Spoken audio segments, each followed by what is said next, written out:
before. Joe Lieberman, Strom Thurmond, who left the Democratic Party to become an independent Democrat and then become a Republican. Kind of like McClendon over in the 35th district, correct? I think a lot of Democrats were upset when that switch happened. And truthfully, I already forgot the question. So, taxes? Yes, what in your opinion is the best way for the state to fund its other obligations in light of McCleary? And you signed this up. Thank you. So, Bill? Well, I think my previous answer would explain or be also the answer to that question. But on the point of McCleary, this is a matter that is sort of going across it's a wave going across the United States in which the Washington State or the education associations, the teachers unions are filing these lawsuits. The premise is that we're not funding education, but what we don't realize is that education has become more and more broadly defined. So as you expand what education is from reading, writing, and arithmetic to all of these other things that are now bundled in as education, we run into crisis after crisis. So the real issue is to reform education, and that in itself would take care of the funding of other matters as well. Thank you. Yeah, you better read the question again. I want to make sure that the audience Yes, sir. gets that it's a vertical question. Yes, sir. What in your opinion is the best way for the state to fund its other obligations in light of McCleary? So here's what's important about that question is we do have to do the McCleary funding, which is a huge step up, but we also need to fund mental health. We need to finish funding things like the ferries. We've got a lot of other things that are our higher ed system. We've got a number of things to do. So it's very important that we not think that somehow there's only one vote to be taken in Olympia and everything is fixed.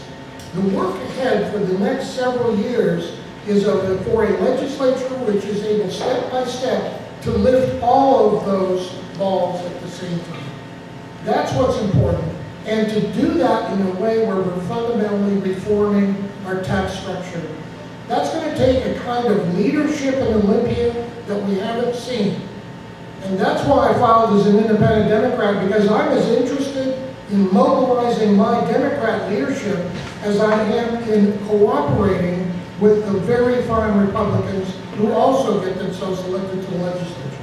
We can do those complicated problems, but only with fresh leadership. Thank you.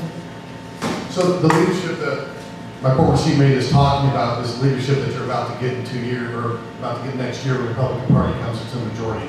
The state has had the longest serving run of a Democratic governor and a Democratic leading legislator that the nation has seen. And what you see is a lack of transparency in the budgeting process. And my former seatmate got up and just mentioned, and I mentioned to you before that fixing transparency in the budgeting process was paramount to our state answering any of these types of questions when it comes to funding the critical needs of the state, because he just mentioned, well, we also have to fund mental health, we have to fund ferries, we have to fund our infrastructure, we have to fund police, fire, and anybody that comes before us. The budgeting process now, the budgeting process that my former seatmate used to help on the appropriations committee is a black door, or a black box of a negotiation where he can sit up and tell every one of you, yes, I'll fund that, yes, I'll fund that, yes, yes, yes, yes, yes. I will fund all of these things, and then what they do is they go behind a closed door and negotiate a budget in secret, and negotiate in all the no's that you never get to see them do, and then they hand you a budget at the end of the session and say, pass it in 3 days, and they completely obfuscate the entire process, and you never know where to say no. I will change that, and that's what the Republican Party will do. Well, I would also note, by the way, if this is going to turn into a civil debate, I would ask that this gentleman over here, if he directs something to Representative Steve or me, we would get a chance to respond. So I would hope that this would be an honorable debate. I'm sorry. Thank you. Okay. So, moving on to our next question. This question is more of an inquiry question, again, regarding the economy or the state funding. The question is, to whom do pension funds go to invest for employee retirement. I guess it's regarding the state employment. To whom do pension funds go to invest for employees' retirement? Did I get that? If I understand the question, I believe that those funds are handled by is it the treasurer, the state treasurer? Is that the essence of that question, like who handles the investment of those funds? I believe that interpretation. Here you go, leave that. I'm going to interpret the audience questions, please. All right. So I'll let you take it wherever you want to go with this. Okay. If it's a question of who invests those funds, I believe it's the state treasurer. It might be, I'm not sure. I've listened to a number of the candidates for state treasurer, auditor, and so forth, and I know there was a great discussion on the investment of those funds. So it is one of those state offices, but I can't remember if it was state treasurer or auditor or another. Thank you. So it was my pleasure to serve on the State Pension Committee, Joint Select Committee on Pension Policy for several years. Pensions are a complicated business. And the answer to the question is, in Washington State, we've got a really good government mechanism called the State Investment Board.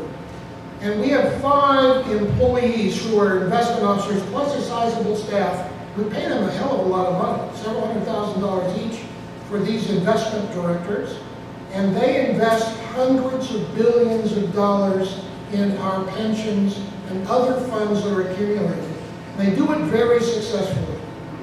So that's what we've done. It's very open what the investment package is. The targets for how much return they're supposed to generate is also set by the legislature. It's not a fixed, but it's a, we need you to get 6.5% return, things like that.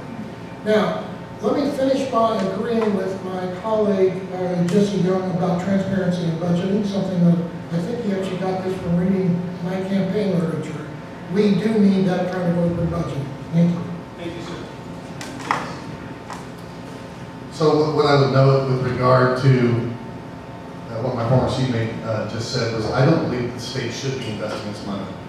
As a matter of fact, I'll share with you, I worked with, or worked at Russell Investments for a number of years, one of the biggest white-collar employers in the 26th district, as it turned out, before they moved to Seattle.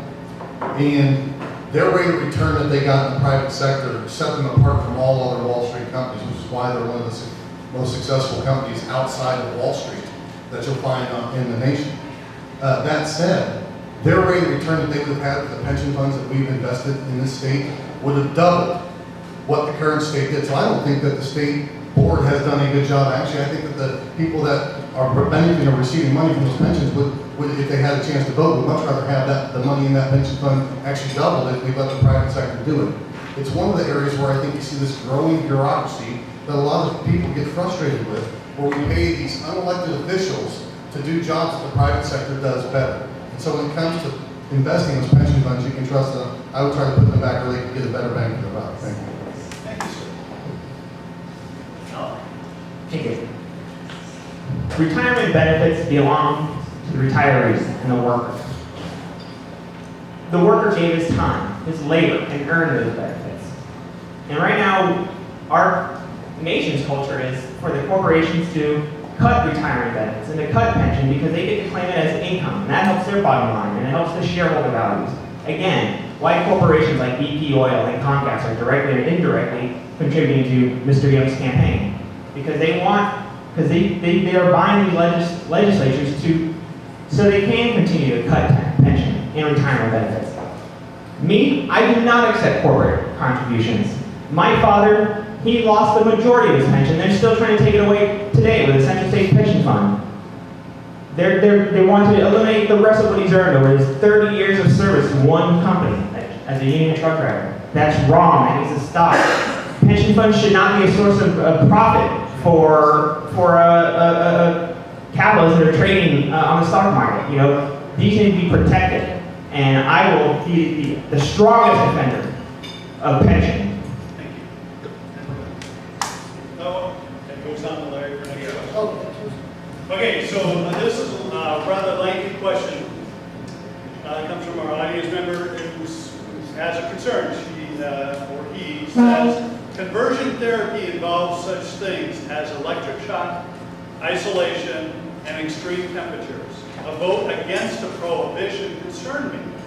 Could you all state your position on this?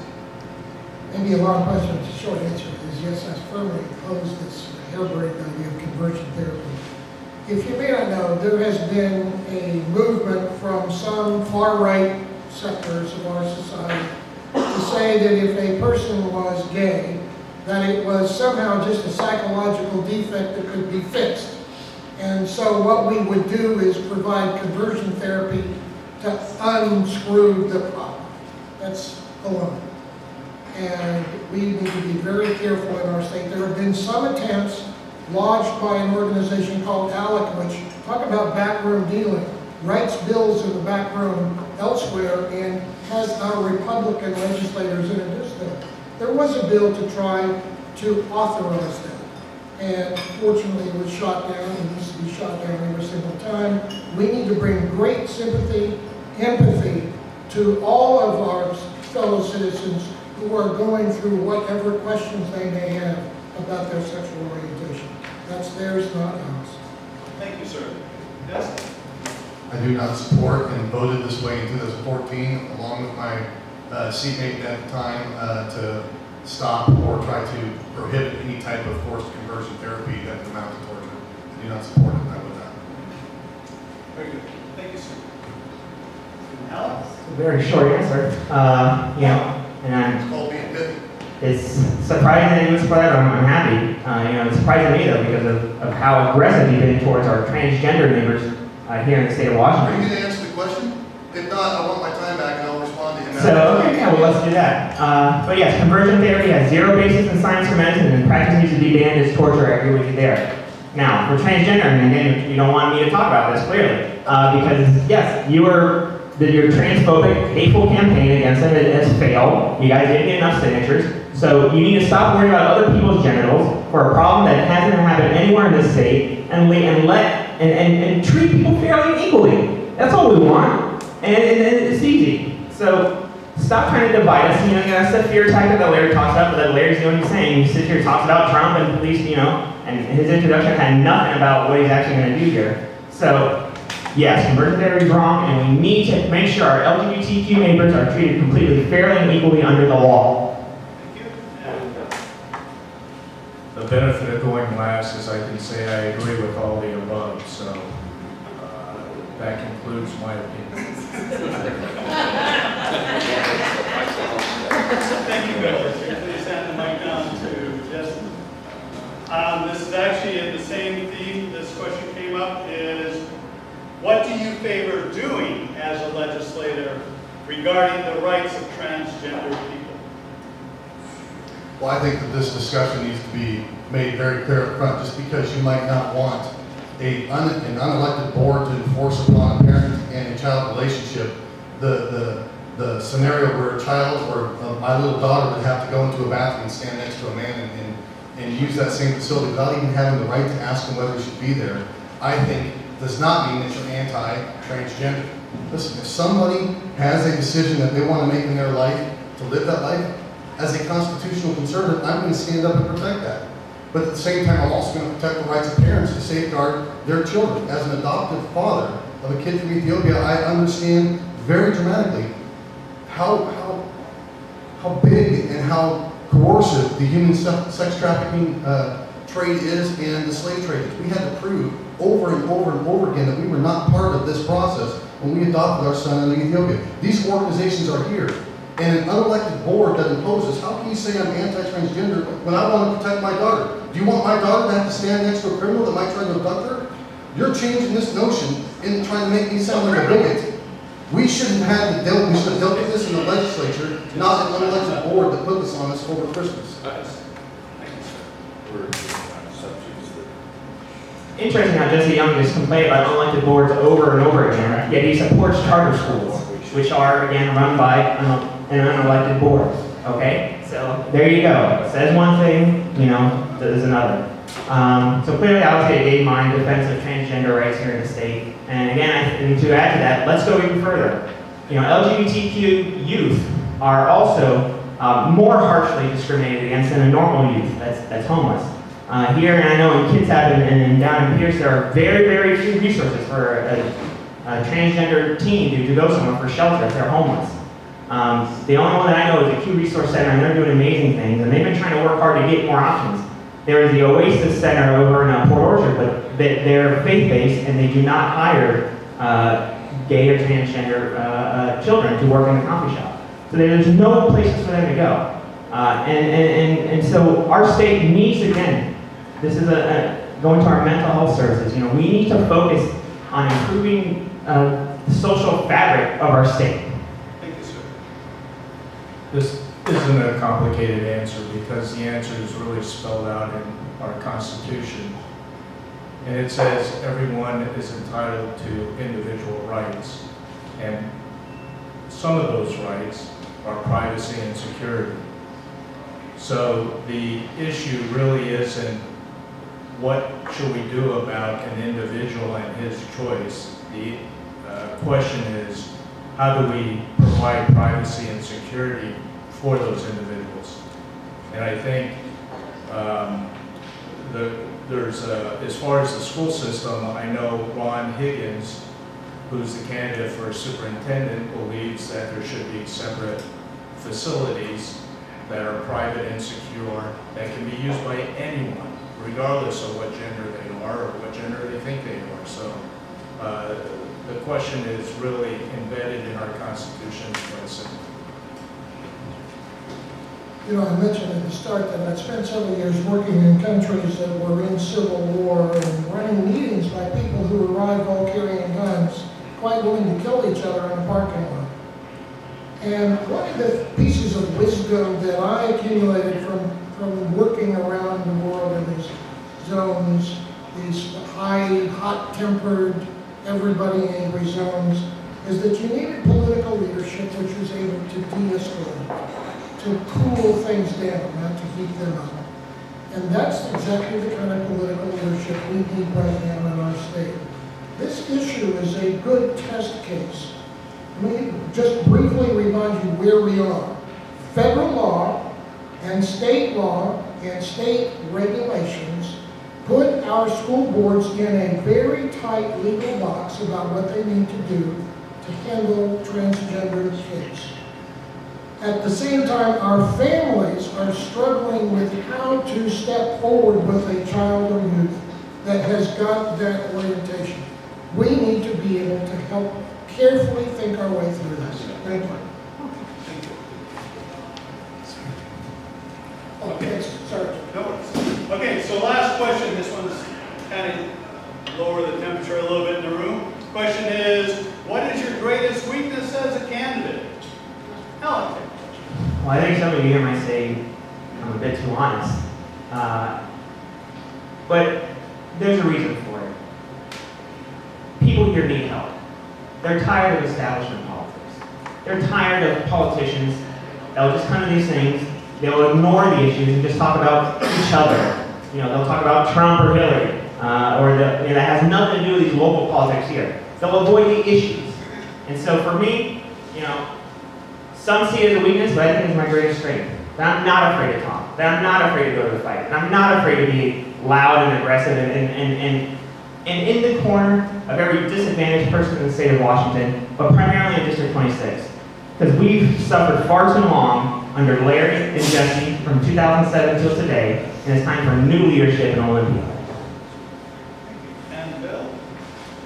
Well, according to the Tacoma News Tribune, my flaw is that I'm too focused on addressing corruption in government. While that might be their opinion, I kind of think that's where the crux of all of our issues center. So if the Tacoma News Tribune is correct, that's my greatest weakness. If you want my opinion on my greatest flaws or problems, I have a long list. My wife could probably add to that list. So I think I think for me, it's being centered on a specific cause and working to address the cause and not address the symptoms. Thank you. Larry? Well, I said, if my wife were here, she might have a better list. And one of my witnesses is not my brilliant wife who spent the weekend getting ready to ship another piece of Huffington Post to the trunk. The instinct that I struggle with is that I'm a natural-born strategist. I want to see the big picture, to try to solve all the problems at once. And so my ambitions are that we are much better than what we're capable of being right now. You could make the case that you need to just take one small step at a time. I'm going to stay focused on the big picture and the quality of our politics. And in that respect, by the way, I want to make it clear that I am not running against Jesse Young. My only opponent is to my left here, at least temporarily to my left. I welcome Al to the race. He's been a healthy contribution. But the race I'm in is the race to make sure that the Democrats continue to control the House of Representatives. I lean on my wife quite a bit. Certainly a lot of grace that she extends me, because I think that it probably makes for my greatest weaknesses either a failure well, it's not. I really get passionate about trying to solve injustice or investing in people. And one of the things that happens when you get into these big cycles is you end up crunching time. You have your family, you have your job, your real career, then you have the legislative process and politics that goes with it. And then as you're trying to campaign, you meet more and more people, and you have this desire to want to actually meet the person, get to know the person. I think that I appreciate the vigor that Alex has and is bringing to it. He's certainly passionate. I wish he'd get a chance to get to know Larry or me. You might not think that we're such villains, because I think that when you start to invest in people, you start to find that there's good in everybody. And when you're doing the campaign process, you find yourself spread so thin that something starts to suffer. And usually it's my wife that is giving me extra grace when I'm spending an extra moment at 9 o'clock at night still talking to somebody that really wants to know what I feel. So that you get spread really thin, but that's probably what I need. Thank you, sir. All right, so now we move on to our 2-minute summaries. And I just want to remind you that next week, July 26th, we'll have the 4 candidates for the Kitsap County Commissioner District number 2. 4 candidates. Now, if you want to know who those candidates are, you need to come here and see who they are. So with that, now we move on to our candidates are given a 2-minute summary. And we believe we start with you, Bill, please. Thank you so much for inviting me.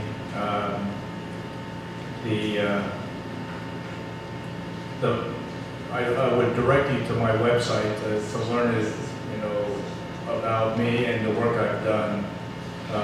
But briefly, for 17 years, I've been battling to reclaim citizen rights. Our Constitution, our rights have been constantly eroded by special interests and the politics that goes on in Olympia and actually all over the country.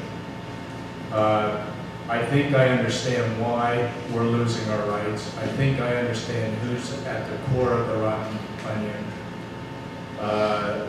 And I believe it is a legislator's job to use every tool in the toolbox to address the corruption that robs so many people of their liberties, destroys their families and businesses.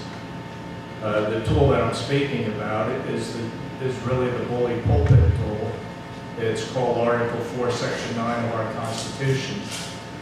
And that power a legislator has, which they never use, is a very potent way to address corruption in a very nonpartisan, in a very direct way. Without all of this, we need to caucus for this or caucus for that. So my hope is that we start to focus more on why are we addressing these issues election cycle after election cycle. They always seem to be there, they never seem to be resolved. And I believe the reason is we have too much corruption, too much backward dealing, and it needs to be addressed. Thank you for inviting me. Thank you, Bill. And Larry. I want to bring this over.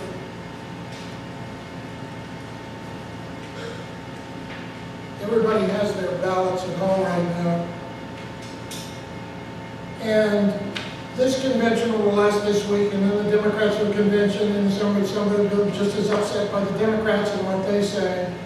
And then the campaigns ahead of us from now to November are going to be what the observers say, some of the nastiest and most difficult in memory. It's going to be very hard for us to remember that there is a reason why we're voting and who we are. And a way to think about it, here's a suggestion, a practical Bremerton suggestion for you. I took my own suggestion last Sunday. Go to one of our black churches and go on Sunday and listen to that church. Keep its orientation in the middle of all of this chaos of blacks being shot by cops, cops being shot by blacks, black cops being shot. If you want to see why we are in politics, you will find it in Sinclair Memorial Baptist Church, in Bishop Robertson's Emmanuel Apostolic Church.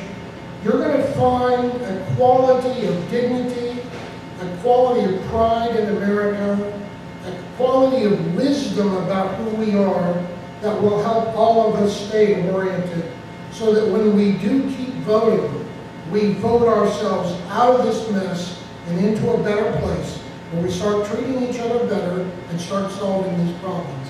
That's what I'm standing for and what I encourage you to join me in doing. Thank you. Thank you. Yes. Well, thank you for coming.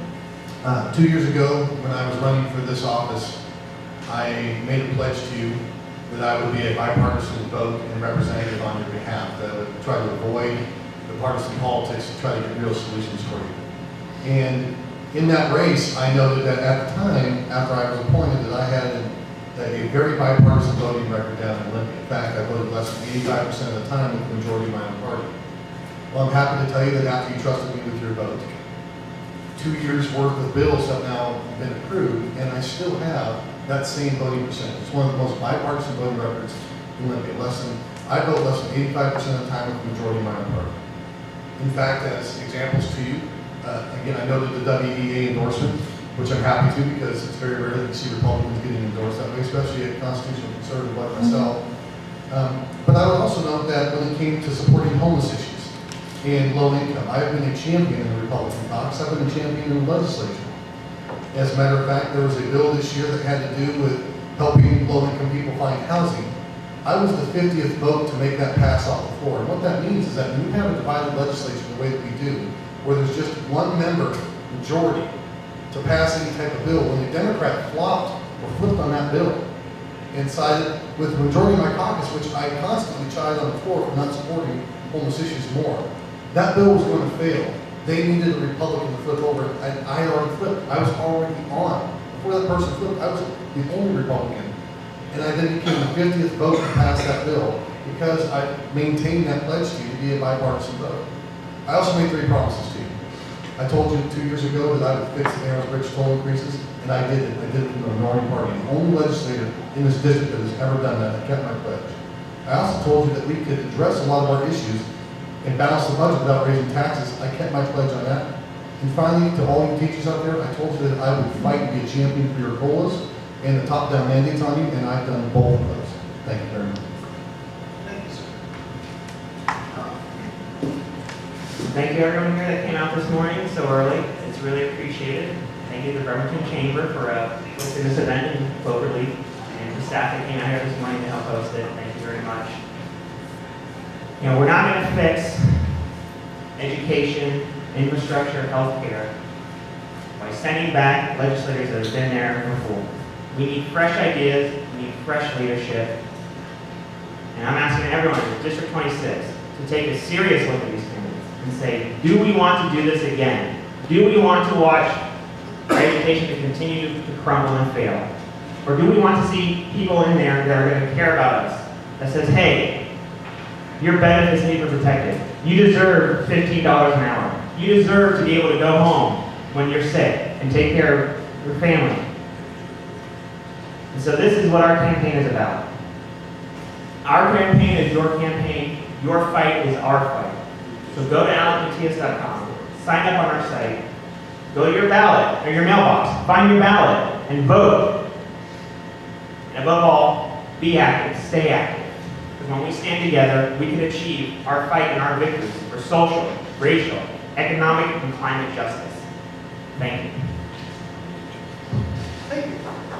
So that concludes our candidates. As mentioned before, August 2nd is primary day. Make sure you get your votes in. With the conclusion, I want to thank all the candidates for joining us this morning and sharing their views with us, as well as our Facebook members today. So with that, let's congratulate these folks.